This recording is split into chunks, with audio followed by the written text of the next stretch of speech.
Trading in Australian stocks can take place on either the ASX or Cboe stock exchanges. The ASX is still considered the primary market, but Cboe's market share has been steadily growing and can often account for over 20% of trading volumes in some stocks. If your Spark subscription includes the Australian Data Pack, you can access data from both exchanges. In Spark, you can choose to view stock data separately for each exchange or consolidate the exchanges into a single view. The consolidated view is favored by most users. To consolidate data, go to Preferences in the application menu at the top of the screen, and then select the Consolidate Cboe and ASX checkbox. With consolidation now set, let's take a look at the market depth for Telstra. At the top of the depth tool is the headline quote. The figures displayed here combines the activity from both markets. For example, the total volume and value figures accounts for trades on both exchanges. The best bid and offer figures could be taken from either the ASX or Cboe, and similarly, the day high and day low could have occurred on either exchange.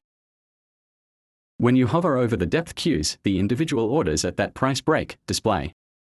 Here, you can see both ASX and Cboe orders in the depth queue.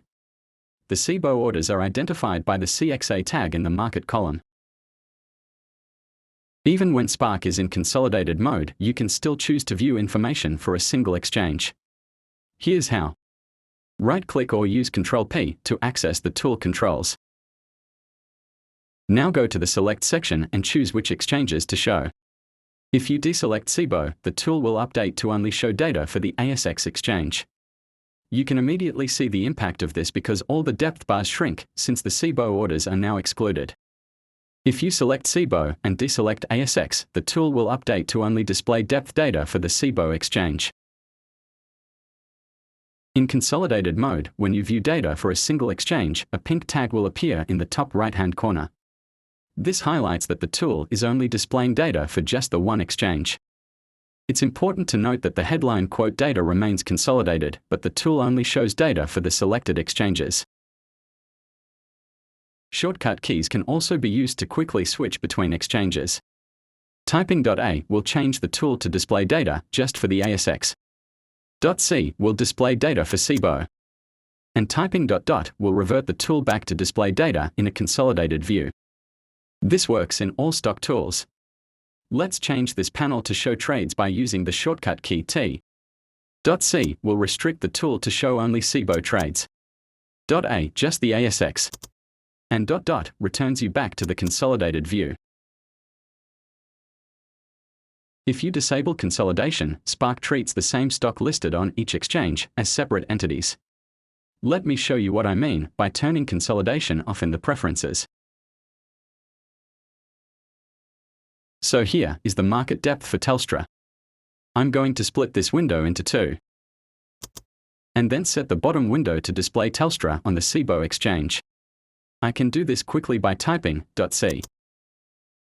You can now see the C exchange suffix has been appended to the ticker code.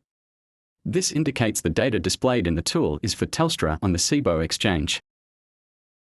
Also, note the differences in the headline quote figures between the two windows. In non-consolidated mode, the headline quote only includes data for the single exchange. The top window, showing Telstra on the ASX, reports the current day's volume around 7.8 million. This is the volume traded exclusively on the ASX exchange. And on the bottom window, Telstra's volume is just over 2 million, which is the volume traded on Cboe. When in non-consolidated mode, you can add stocks from both the ASX and Cboe to a watch list. To demonstrate, I'm going to drag in Telstra from the ASX into this list, and then Telstra from Cboe. You can now see Telstra's quote data from both the ASX and Cboe in the same watch list. You can also add stocks to the watch list from either exchange by using the prompt. Here, I am adding Westpac on the ASX by typing plus and then the ticker code. If I wanted to add Westpac from the Cboe exchange, I just need to append .c to the ticker.